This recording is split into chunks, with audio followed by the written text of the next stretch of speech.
Ah oui, asseyez-vous, je termine juste, hein, mais prenez le temps de vous installer. Je suis à vous tout de suite.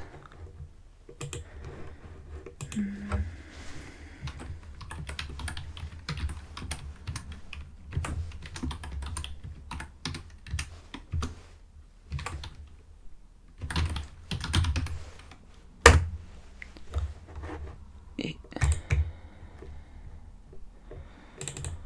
voilà. Très bien. Bonjour, bienvenue dans mon cabinet. Que puis-je faire pour vous? Alors, juste ouvrir un nouveau dossier. Avant, oui. Avec votre nom, votre prénom, si possible. Ouais. Donc, Emma.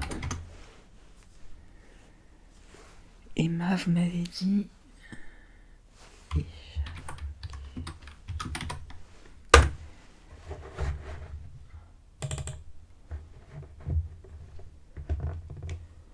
Donc, votre médecin traitant, c'est monsieur. Okay.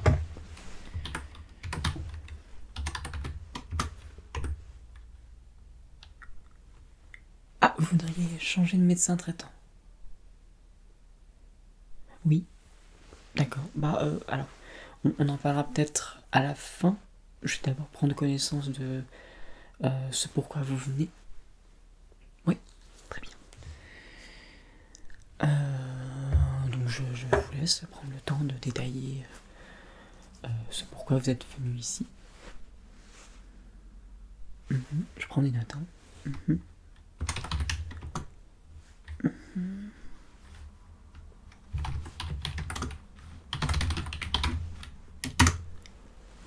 Très bien, donc des douleurs au dos. Principalement. Alors, vous m'avez dit omoplate, cervicale. C'est ça? Et. Bah, du dos aussi un peu. Ouais, très bien. Donc, c'est. Ouais. Est-ce qu'il y a des zones en particulier qui sont plus endolories? Pas du tout. Très bien.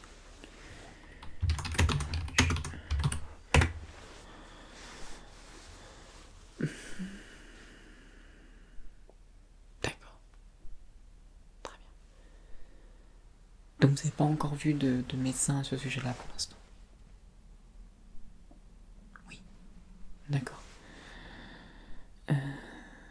Alors ce qu'on va faire dans un premier temps, c'est si je vous sais, c'est juste vous faire passer quelques petits tests pour voir si de manière générale tout le reste est en place. Et après je me concentrerai sur votre dos pour voir ce qu'on pourrait éventuellement prescrire, ce qu'on pourrait éventuellement faire par la suite. Oui, voilà, vers qui je pourrais vous diriger pour ce genre. Oui, très bien. Et voir si moi-même je vois quelque chose. Très bien. Alors on va commencer par les tests généraux.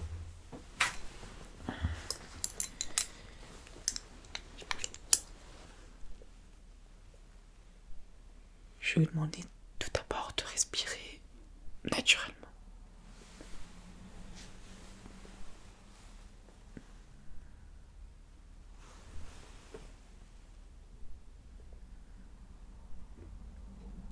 Inspirez.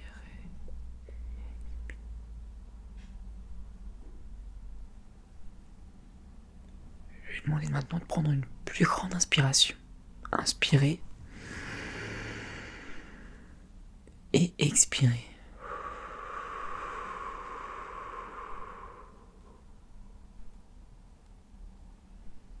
Inspirez. Et expirez.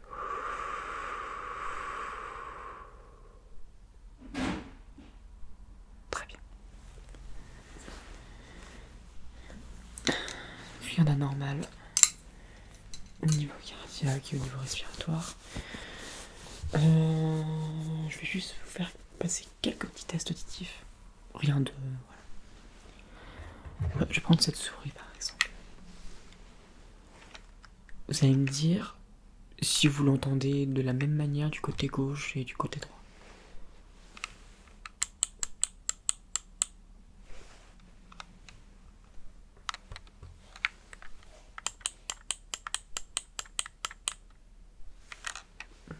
Mhm.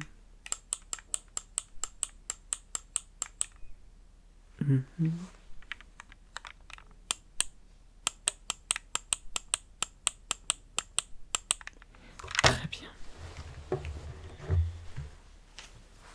Demandez si vous pouvez identifier la matière de ces deux objets qui sont un même objet.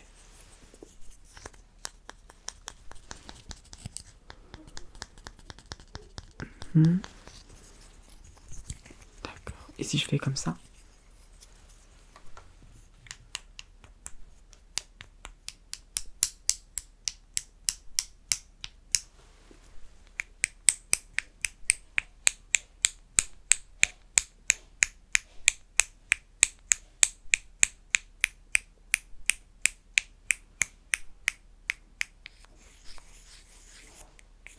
Oui, c'est du bois. C'est une pince à linge en fait qui est démontée, mais c'est deux bouts de pince à linge. Mais c'est du bois, effectivement. Bien.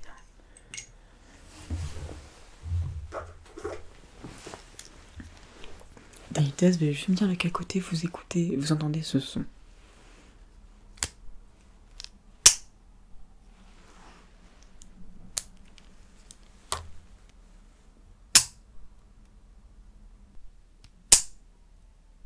Mhm.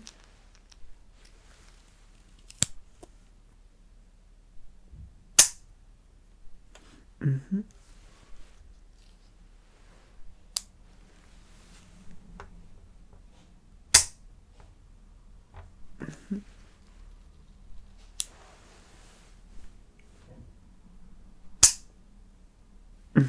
Très bien. On va juste passer maintenant à la vue. Et ce que je vais faire pour cet exercice, c'est que je vais en faire d'abord un avec les lumières du cabinet allumées. Et ensuite, je vais vous le refaire avec toutes les lumières éteintes. Juste pour voir si on voit les choses différemment.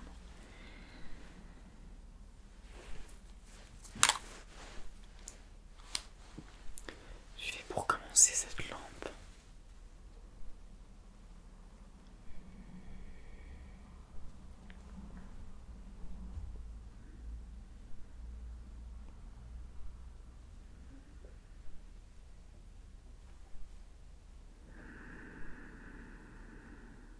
Voilà. Très bien. Continuez, continuez.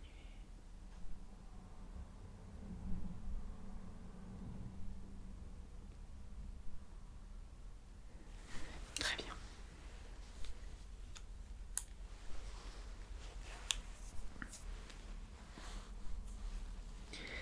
Maintenant, je vais vous demander de fixer un point. Vous allez fixer par exemple mon nez.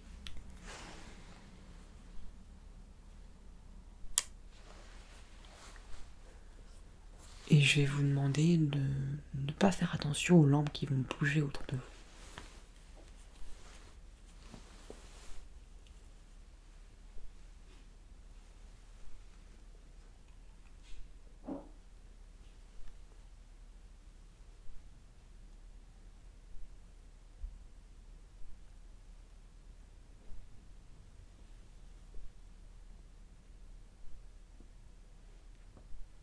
Restez naturel.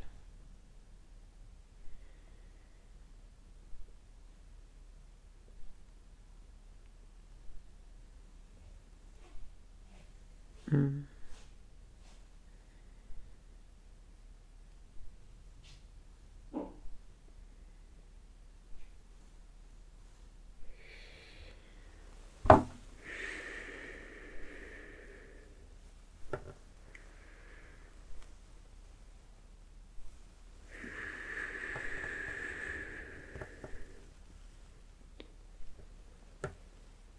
Très bien.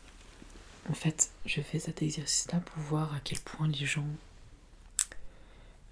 se fatiguent vite face à l'éblouissance de la lumière. En quel cas, ça pourrait dire quelque chose sur leur vue. Nous, c'est pas le cas, en tout cas avec les miracles.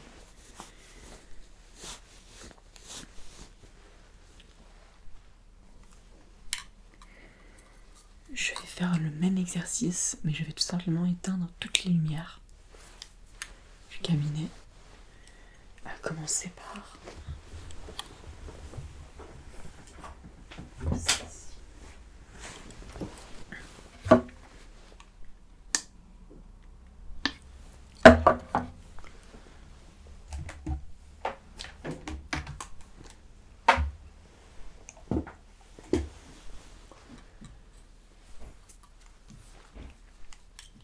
Je vais vous demander la même chose, de fixer un point, celui que vous voulez, dans cet espace nocturne, et de ne pas vous laisser distraire par les 2 lampes qui vont bouger. C'est parti.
Très bien.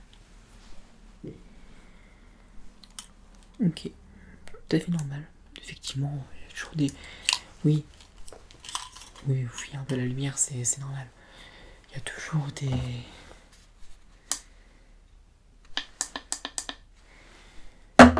moments d'éblouissement où on évite un petit peu la lumière.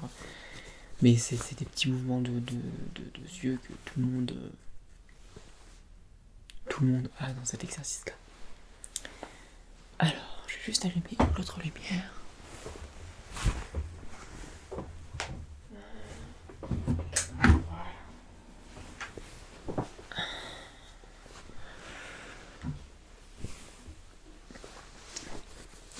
Donc les tests, les premiers tests généraux sont faits. Je vais maintenant vous poser quelques questions un petit peu sur vos activités physiques. Est-ce que vous pratiquez un sport ou une activité en dehors du travail qui peut nécessiter justement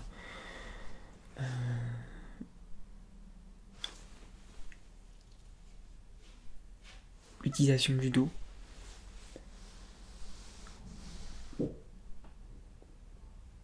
Mhm.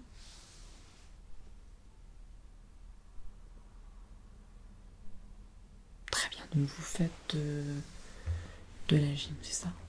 Okay. Oui, effectivement, c'est une activité qui sollicite beaucoup le dos. Est-ce que vous pratiquez autre chose? Non, de la gym, je note.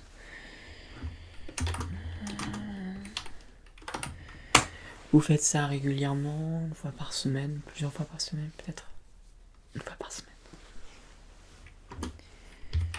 Très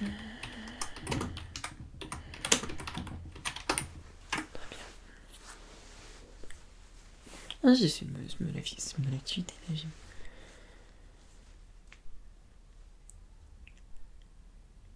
Alors, oui, mais ça peut être autre chose. Ça peut être par exemple, quel type de... Vous faites quoi comme, comme activité professionnelle? Mhm. Ouais, je vois. Donc ça nécessite en fait d'être assis toute la journée. Oui. Donc vous voyez, ça déjà peut avoir un lien avec les douleurs au dos. Je vais le noter du coup.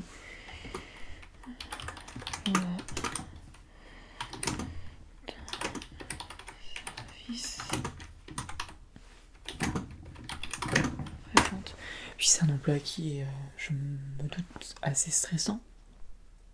Oui, c'est ça. Donc il y a en même temps une tension psychologique et une tension physique qui est causée par la posture. Tension psychologique qui peut du coup aussi être liée aux douleurs que vous ressentez. Ça fait depuis combien de temps que vous ressentez ces douleurs? 1 mois, très bien. Donc vous me confirmez que vous n'avez encore consulté personne à ce sujet-là pour le moment? Oui. Ce que je vais faire, c'est que je vais vous demander de vous lever. Je vais vous demander, si c'est possible, si ça vous dérange pas, mais de d'ôter votre veste. Très bien. Je vais vous demander de vous retourner pour voir un petit peu. D'accord, très bien.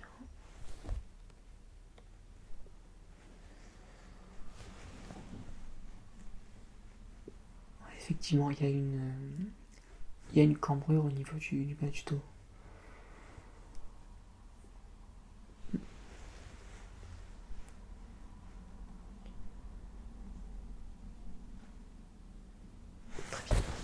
Je note.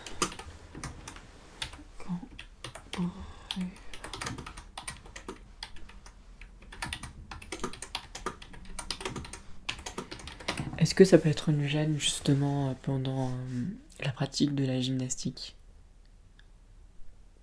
Est-ce qu'il y a des postures, des positions, des activités pour lesquelles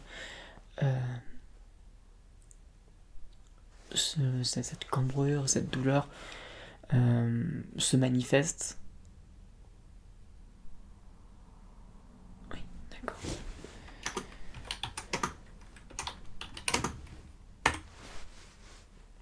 Donc quand vous faites plus certaines postures à terre, c'est ça? Oui, à terme, le fait simple de faire de la gymnastique, les lendemains, c'est ça. Et ouais.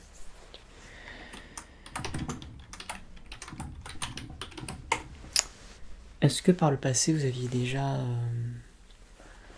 consulté des gens, enfin des médecins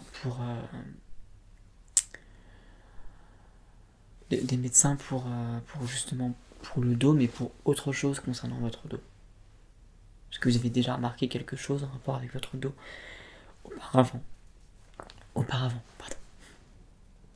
Ouais. Donc non.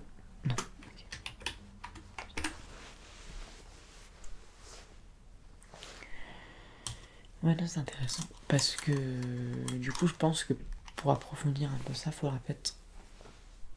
Alors, c'est mon opinion. Après, c'est vous qui avez évidemment la décision. C'est vous qui avez le monopole de la décision, bien sûr. Mais il est peut-être préférable, du coup, selon moi, peut-être d'éventuellement aller consulter un chirurgien, une chirurgienne. Oui, pas forcément pour faire une opération, mais pour avoir un examen, type une radio du dos. Parce que là, j'ai remarqué une cambrure. Peut-être qu'une radio peut montrer plus de détails sur cette cambrure, qui pourrait permettre aussi de déceler davantage les origines, que ce soit, parce que ça peut être aussi un pic de croissance, effectivement, que vous aviez eu auparavant.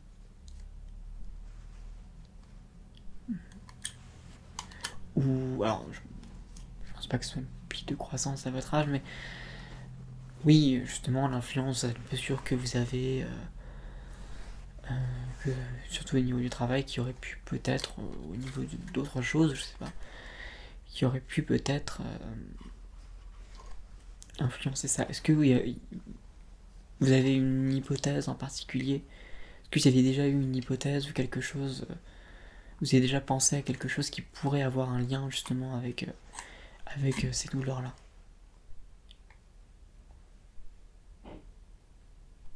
L'activité sportive de manière générale? Vous avez envisagé d'arrêter la gymnastique? Très bien. Ok. Oui, oui, je note.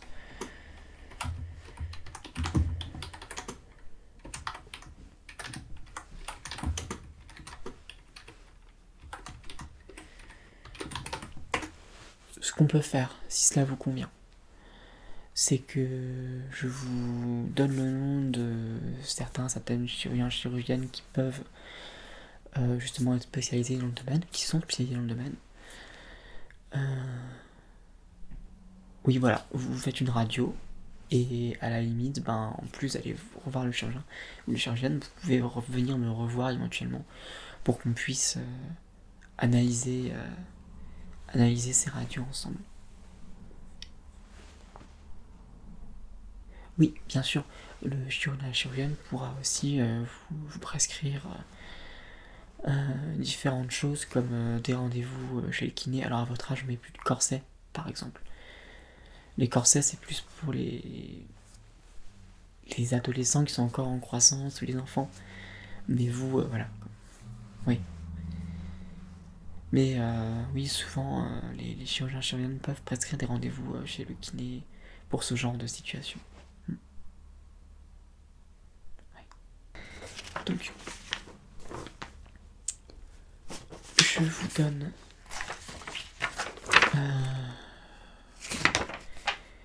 la fiche des prescriptions. Voilà. Voilà. Je vous la laisse ici. Donc voilà, prenez le temps de réfléchir.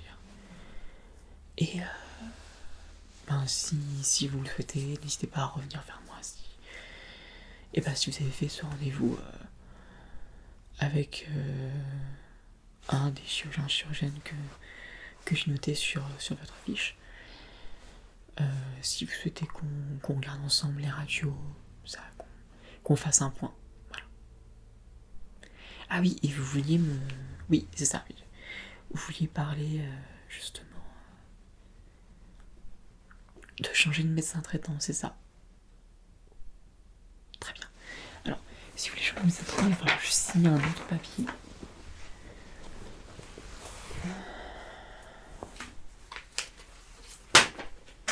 Excusez-moi, c'est...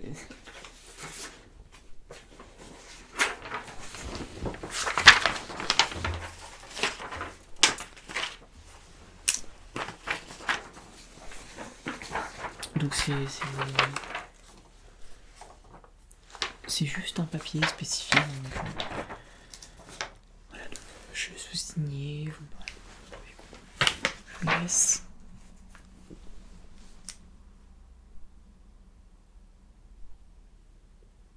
Voilà. Vous allez me noter très bien. Je vais signer à mon tour.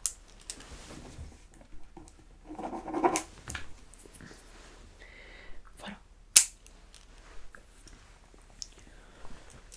Donc voilà, comme dit, ce que je vous propose, c'est de revenir, si vous en sentez le besoin, de parler des différentes radios que vous auriez éventuellement faites, n'est-ce pas? Voilà. Eh bien, je vous souhaite une très